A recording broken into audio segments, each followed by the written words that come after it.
Dunn here with the Melissadunn Realty team, and I've got Brandon Hearn here, one of our preferred lenders.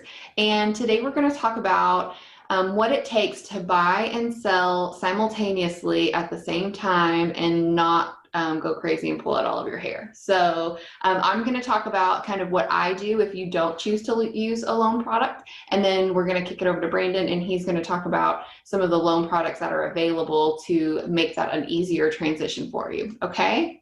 Sound good, Brandon? Works for me. Awesome. Okay, so what we do, if you are going to move up or move down as a buyer and seller, we're going to come in and we're going to do a full property analysis on what we should list you for, all that fun stuff. We'll do all of our normal listing activities like staging, getting you ready, all of our marketing. But before we do any of that, we are going to require, if you plan on purchasing with a loan, I am going to require that you get a loan consult from one of my preferred lenders. The reason why I do that, I want to know that if I sell your home, or when I sell your home, you're not going to be homeless. I want to make sure that we know moving forward if we can carry two mortgages at the same time, if we need to close on one, get a lease back, and close on the other. It really is important for me to know, to game plan with you so that this is an easy, more predictable kind of timeline. So what we do, we list your property first, and our focus, once we've gotten your pre-approval done, our focus is going to be on selling your property. Once we get your property under contract, and during this time, you'll have your property search online that you can look at, and you're welcome to go to as many open houses as you want. But during this time, my focus is on getting you under contract on your existing home. Once I get you under contract, we focus on our option period. So we want to make sure that we are giving our attention to repair negotiations, because ultimately I want you to walk away from the closing table with as much money in your pocket as possible. Once we are out of the option period, that's whenever you can start shopping. I usually will negotiate beforehand a longer lease back for you. That's typically either at your current mortgage rate per day, or it'll be at the new buyer's mortgage rate per day. Sometimes I'm able to even negotiate them in for free. So it depends on how many offers we get. I've had 30-day lease backs for free a lot of times, so it's not unheard of. And then basically, if we get a 3-week lease back, we essentially have, and you've got a full pre-approval with Brandon, if he can close you in 21 days, I still have 3 weeks that we can go shopping. And once you're out of your option period, we hit the ground running and we go find you a house as quickly as possible. We look at as many houses as you want to look at. We find the one, we negotiate on it, and we get you under contract. And then at closing, we're going to close on one, close on the other. You're going to have your lease back, and it'll give you time to move into the next home. So that isn't for everyone. For some people, that's too stressful for them. And if that is, we have options that Brandon can talk about. So I think the most common one, Brandon, would be the bridge loan. Would you agree? That's the most common one people talk about. Correct. Yeah. It's the most marketed. Why do you think it's the most marketed? Maybe because they make the most money. Okay. Lenders love the bridge loan because they do two mortgages. They Mm-hmm. just doubled their revenue off you. So I'm going to talk about these options from most expensive to least expensive. Okay. So most expensive is the bridge loan. So what a bridge loan is they put another loan on your current property. So they do a full loan on your current property to give you the money for the down payment on the next one. Okay. It's a wonderful convenience. You have to have the debt to income, so your income needs to cover both at the same time. All right? So that's important.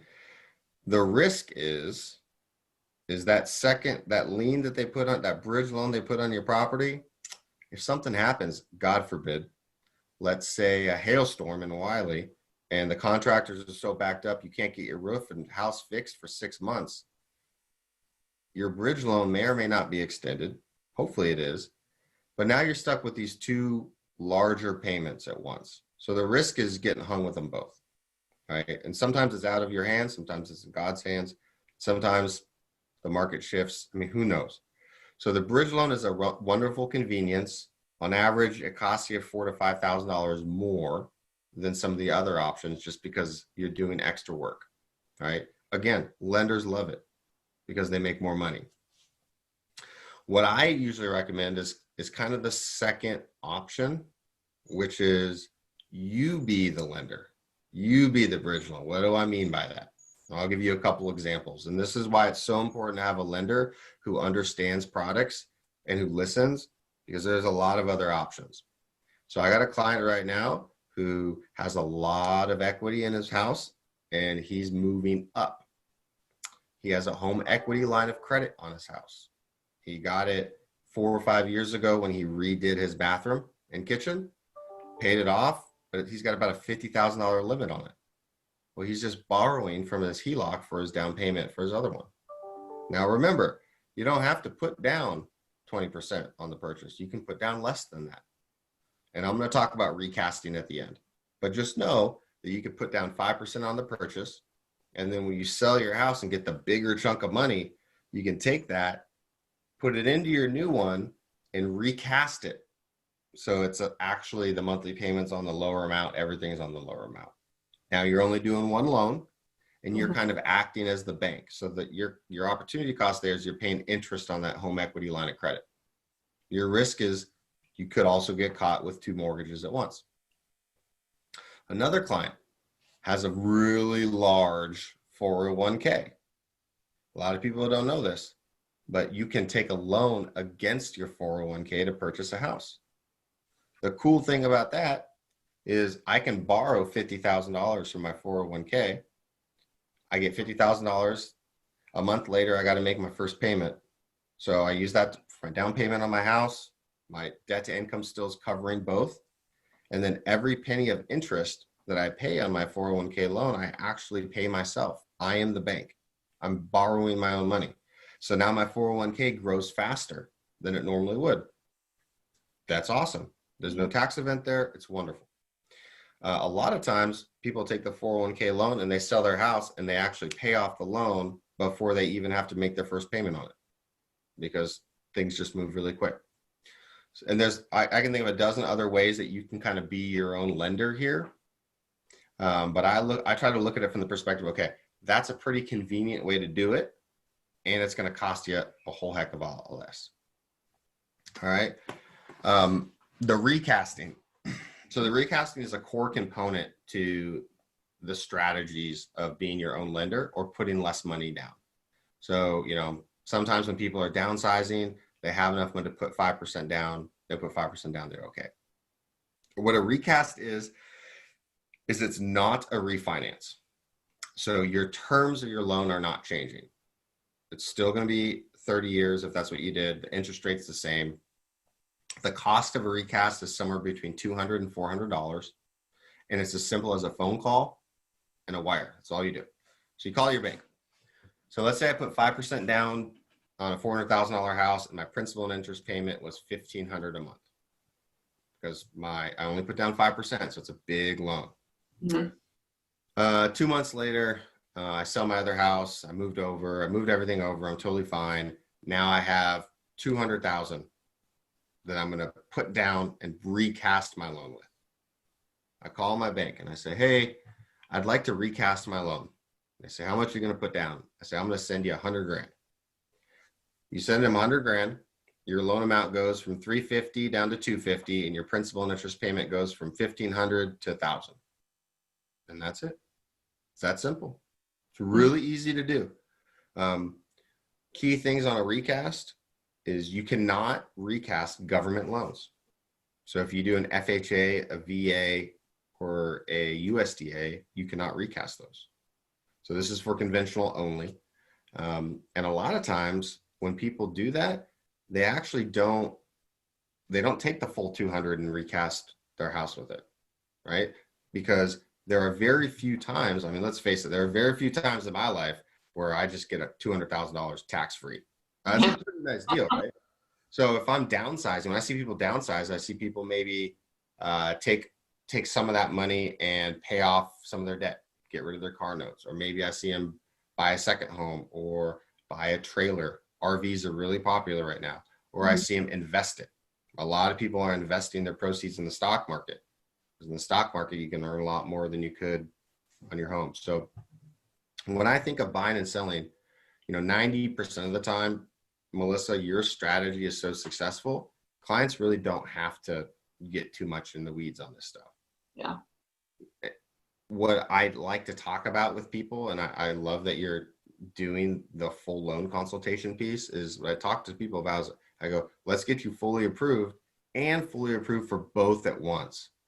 Because now, no matter what happens, you don't have to worry about it. You're totally fine.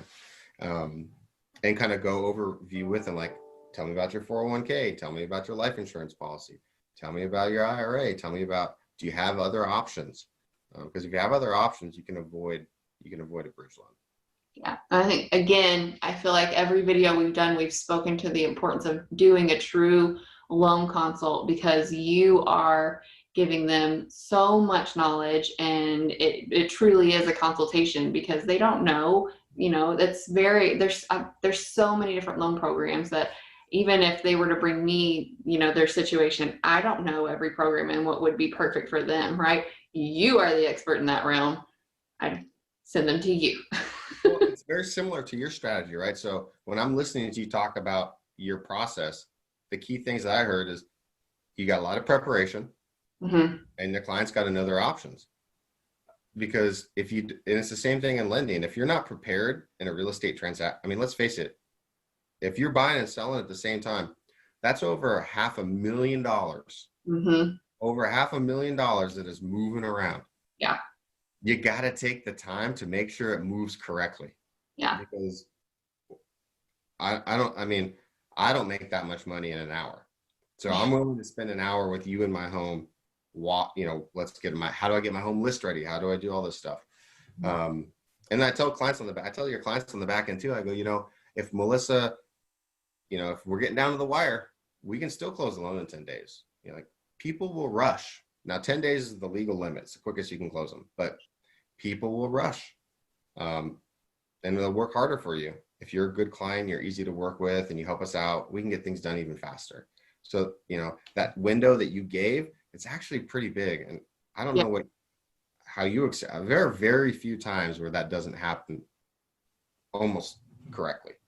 Yeah. And especially now, with as many multiple offer situations that we've gotten into, I mean, we can do longer term lease backs to where, and I always I'm so scared. What if I sell my house and I can't find a house? I promise you, you will find a house. I have full-time showing assistants that all they do is pick up the phone when I call and show up at a property to unlock the door. Like, I can get you into a house the minute it is listed.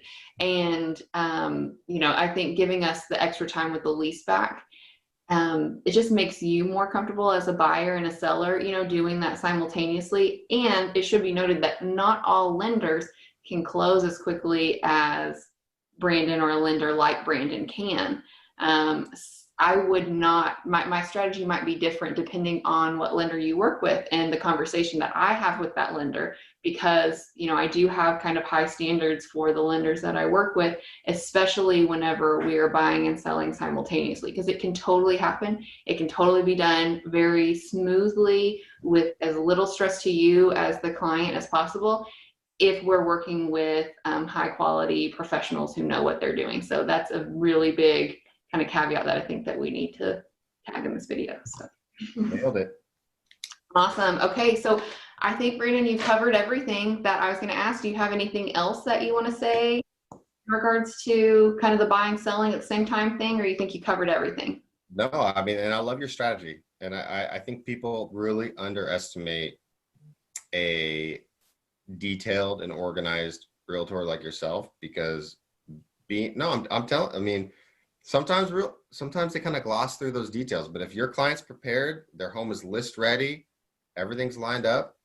I tell clients all the time, when they go, oh, I found my dream house, I got to have it. I'm like, is your current one listed? They're like, no. I go, is it ready? And they go, no. I go, oh. But if they say, oh yeah, Melissa was here last Saturday, we lined up the gardener, and they just start telling me this, I'm like, okay, so you're confident? Oh yeah. I'm good. That's a whole different experience, right? That's going to be super. They get their dream house, they sell their other house, no concern. Yeah. And it's also super important, if you do find that dream house before I've listed your house, that you have a thorough consult with Brandon, or a lender similar to Brandon, who can tell us if you can buy or if you can hold 2 mortgages at the same time. Because if you cannot, it's going to be very difficult for me to get an offer through a multiple offer situation contingent on the sale of another property. So that's where talking with you comes into play. And yeah, we can hold 2 mortgages. We're not going to have trouble selling our other property. We're not going to be contingent on this purchase. And you're comfortable. You as the client have all of the information, and you know kind of what the situation would be either way, and you're comfortable with it. So again, that's where a knowledgeable consult comes in, and working with great realtors and lenders. So. I love it. Awesome. Okay, Brandon, well, thank you so much for this knowledge. I guess we're going to see you in video number 5, which is on appraisals. So we'll see you then.